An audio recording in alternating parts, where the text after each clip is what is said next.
उन लोगों ने चलते ऑटो में उसके साथ कुकर्म किया, उसके साथ मारपीट करी। ये केस अभी 19 मार्च को हुआ है। एक लड़की जो अयोध्या की रहने वाली थी, वो वाराणसी आती है अपना एग्जाम देने के लिए, और उसके बाद वो अपने भाई के घर जा रही थी। तकरीबन रात के 12 बजे का टाइम था और उसको ऐसा लगता था कि शायद कोई उसका पीछा कर रहा है। तो वो वहां से निकलती है और एक ऑटो बुक करती है। ऑटो वाले को बोलती है कि मुझे चिन्हट जाना है, और फिर ऑटो में बैठ जाती है और वो देखती है कि ड्राइवर गाड़ी चला रहा है और उसके साथ एक आदमी पीछे बैठा है। एंड साथ में जैसे जैसे सफर आगे बढ़ता गया तो उसने नोटिस किया कि ये जो रूट है ये चिन्हट की तरफ तो नहीं जा रहा, ये रूट अलग अलग रास्तों से जा रहा है। और ऑटो ड्राइवर की जो बोली और भाषा वगैरह थी, उससे लड़की ने अंदाजा लगा लिया था कि नहीं, कुछ तो गड़बड़ लग रही है।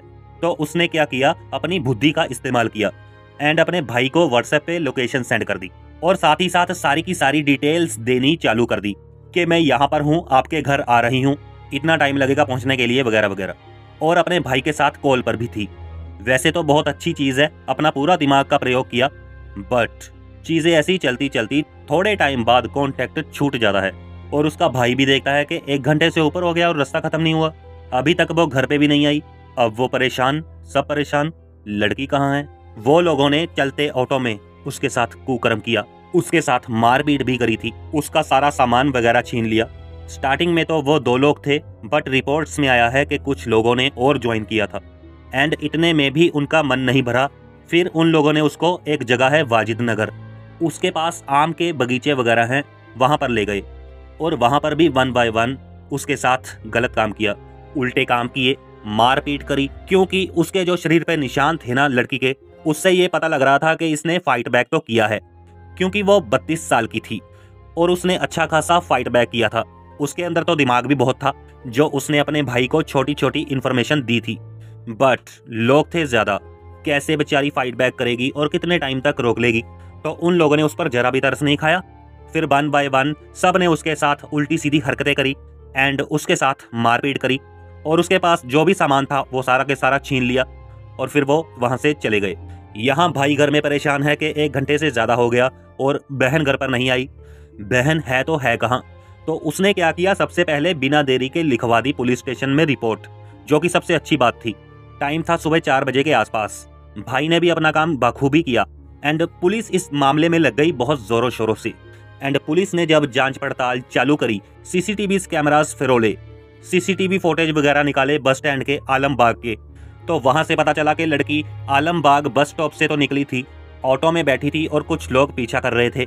उसके बाद लोकेशन भी थी पुलिस वालों के पास, तो उन्होंने भी बहुत ही एग्रेसिवली काम किया इसके ऊपर। तो लोकेशन जो शेयर की थी वो ले गई इनको मोहम्मद नगर, और मोहम्मद नगर के पास ही पड़ती है एक जगह वाजिद नगर। तो उसके पास जब लोकेशन खत्म हुई तो देखा कि वहां पर आमों के बाग थे बहुत ज्यादा एंड वहीं आम के बाग के पास मिलती है बॉडी।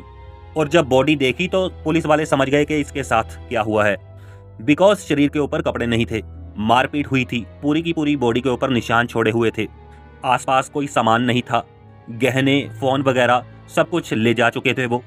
फिर बॉडी को पुलिस ने पोस्टमार्टम के लिए भेज दिया और फिर डॉक्टर्स ने उसे मृत घोषित कर दिया।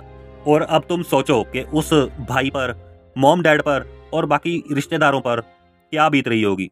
तुम सोचकर देखो कि लड़की जॉब इंटरव्यू के लिए आई थी यार, लखनऊ में, राजधानी है यूपी की, नवाबों का शहर कहते हैं जिसे, वहां पर ये हाल हो रहा है। उसके घर वाले कितना फेथ करके भेजते हैं लड़कियों को जो भी बाहर पढ़ने आई हैं, और फिर एक दिन ऐसे ही फोन आ जाता है, पुलिस वालों का फोन तो गया ही होगा कि आपकी बेटी ऐसी हालत में मिली है। तो सोचो कितना हार्ट ब्रेकिंग है ये। उस भाई पर, माँ बाप पर क्या बीत रही होगी। हम सब लोग कहीं ना कहीं लड़कियों से घिरे हुए हैं यार, मॉम, सिस्टर्स, गर्लफ्रेंड्स। तो दुख होता है ये सारे केसेस सुनने के बाद। और सोचो उसके भाई के ऊपर क्या ही बीत रही होगी। किसी भी भाई के लिए अपनी बहन को इस हालत में देखना is like a second death. कोई भी भाई अपनी बहन को इस हालत में देखेगा और कुछ कर ना पाए तो क्या बीत रही होगी उस पर। अभी हाल फिलहाल की रिपोर्ट ये है कि पुलिस वालों ने उस ऑटो ड्राइवर का तो फ्राइडे को एनकाउंटर कर दिया है। बहुत अच्छा लगा सुनकर, थम्स अप है भाई, ऐसे ही काम करना चाहिए पुलिस वालों को। राजधानी लखनऊ में महिला की रेप और हत्या करने वाले ऑटो चालक अजय द्विवेदी को पुलिस ने शुक्रवार की रात मार गिराया। बनारस से इंटरव्यू देकर लौटी अयोध्या की महिला को आलमबाग बस अड्डे में ऑटो से बैठाने के बाद वारदात को अंजाम दिया गया था। इतना ही नहीं, साथ ही साथ जो 7 पुलिस वाले थे ना, उनको भी सस्पेंड कर दिया है। क्योंकि उन लोगों की लापरवाही थी कि आपके इलाके में ऐसे कैसे ये कांड हो गया। एक लड़की जो एग्जाम देने आई थी, कैसे कोई खुलेआम ऑटो ड्राइवर और इतने सारे लोग मिलकर उसका ये हाल कर दिया। तो 7 पुलिस वालों को कर दिया सस्पेंड। क्यों? क्योंकि उसके भाई ने भी सही टाइम पर रिपोर्ट लिखवा दी थी। भाई ने भी लेट तो किया ही नहीं ना, भाई ने भी 3:30-4 के बीच में रिपोर्ट लिखवा दी थी, बट जो एक्शन है उसको लेने में लेट कर दिया।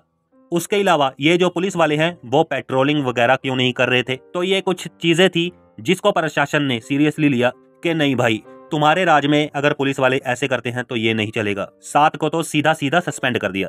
एटलीस्ट इनसे बाकी लोग तो सबक सीखेंगे ना। आपको चंडीगढ़ की बात बताऊं ना, तो रात को निकलना मुश्किल है। पुलिस वाले इतनी पेट्रोलिंग करते हैं ना कि वहां पर तो अंदर से ही सेफ फील होता है। जॉब है भाई, करनी पड़ेगी, तभी तो बंदे सेफ फील करेंगे ना। कभी भी किधर भी कोई भी घूमे तो कम से कम किसी को डर तो ना लगे ना कि हाँ भाई पुलिस वाले हैं, यहाँ पर कोई उल्टा सीधा काम नहीं होना चाहिए। होना चाहिए यार ऐसा। बहुत ही हार्ट ब्रेकिंग चीज है यार ये सुनने में। ऑटो ड्राइवर और एक लड़की का ये हाल कर दिया यार। लड़की अपने भाई के घर जा रही है और जब ऑटो वाला ही दरिंदा बन जाए तो किस पर भरोसा करें भाई। तो आजकल तो ओला, उबर, रैपिडो इस सब का भी जमाना है ना। अब पब्लिक ट्रांसपोर्ट जो है भैया, वही अगर गलत काम करने लगेंगे, इन सालों को अगर कोई डर नहीं रहेगा, तो तुम सोच के देखो कि सेफ कौन है फिर। क्योंकि कहीं ना कहीं हम लोग इस चीज पर ही डिपेंडेंट हैं। कहीं जाना होता है तो ऑटो ही तो लेंगे, कैब कर लेंगे, बाइक्स वगैरह बहुत चलती हैं वो कर लेंगे, या फिर बस लेंगे। और आपने पिछले कुछ दिनों में सुना होगा कि देहरादून में बस में ही एक लड़की के साथ कांड हो गया था भाई। बस में कुकर्म कर दिया। वो भी दिल्ली का केस था। वो तो बहुत ही डिस्टर्बिंग है। मतलब कितना बुरा हुआ एक लड़की के साथ। मतलब वो बस में जा रही है और बस का कंडक्टर और ड्राइवर पहले दोनों मिलकर उसके साथ बदतमीजी करते हैं, और साथ में एक और बस थी, उसका भी कंडक्टर देखता है तो बचाने की बजाय ये कहते हैं कि अब मेरी बारी है। मतलब कितनी बुरी चीज है ये। तो सेफ क्या है? कुछ भी नहीं। लड़कियों को छोड़ो, लड़के भी सेफ नहीं है आजकल।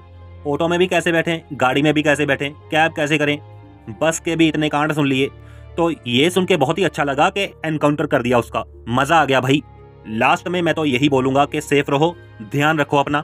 हालांकि इस लड़की ने तो अपना पूरा का पूरा ध्यान दिया था, सारे डिजिटल इक्विपमेंट्स को वरता था, लोकेशन भेजी, फोन पर लगी रही, बट क्या करें यार, किस्मत ने साथ नहीं दिया। क्योंकि पूरी की पूरी बुद्धि और दिमाग का पूरा इस्तेमाल किया था उस लड़की ने, फाइट बैक भी किया था, बट क्या कर सकते हैं। आई थिंक कुछ ऐसा यार होना चाहिए जिससे एक्शन जल्दी लिया जा सके। हमारे आसपास पुलिस वगैरह होनी चाहिए, ऐसा कुछ होना चाहिए। अब देखो यार, जैसे ग्रोसरी 10 मिनट में पहुंच जाती है, ब्लिंकिट वगैरह करते होंगे आप लोग, 10 मिनट के अंदर कोई भी सामान मंगा सकते हैं आप। तो भाई हेल्प के लिए कोई भी चीज ऐसी बनाओ ना यार, कोई तो स्टार्टअप करो जिससे 10 मिनट में हेल्प पहुंच जाए। इससे सोल्यूशन मिलेगा। अदरवाइज अगर पुलिस का नंबर मिलाएंगे या फिर लोकेशन भेजेंगे, जब तक ये पुलिस वाले आएंगे तब तक तो सीन ही हो जाता है ना। ये तो मेरे को सही मेथड लगा ही नहीं। अगर आधा पौना घंटा भी लग रहा है ना आने में, तो सोच कर देखो कि कुकर्मी है जो, वो तो कुकर्म कर ही देगा, तब तक तो उल्टा सीधा हो ही चुका होगा। लड़कियों के पास कोई ऐसा इंस्ट्रूमेंट होना चाहिए जिससे 10 मिनट में उनके पास हेल्प पहुंच जाए, तभी लड़कियों के बारे में सेफ कहा जा सकता है। बाकी दोस्तों, मैं आपके लिए ऐसी वीडियोस लेकर आता रहता हूं। कैसी लगी आपको ये वीडियो कमेंट बॉक्स में जरूर बताइएगा, और कुछ सजेशन दीजिए आप भी कि ऐसा क्या होना चाहिए जिससे लड़कियां सेफ हो सकती हैं। ऐसा कौन सा इंस्ट्रूमेंट होना चाहिए जिससे हेल्प जल्दी से जल्दी आ सके। बाकी ऐसी और वीडियोस देखने के लिए चैनल को सब्सक्राइब कर लीजिए और इस वीडियो को ज्यादा से ज्यादा शेयर कर दीजिए। Thank you so much guys, God bless you all, signing off.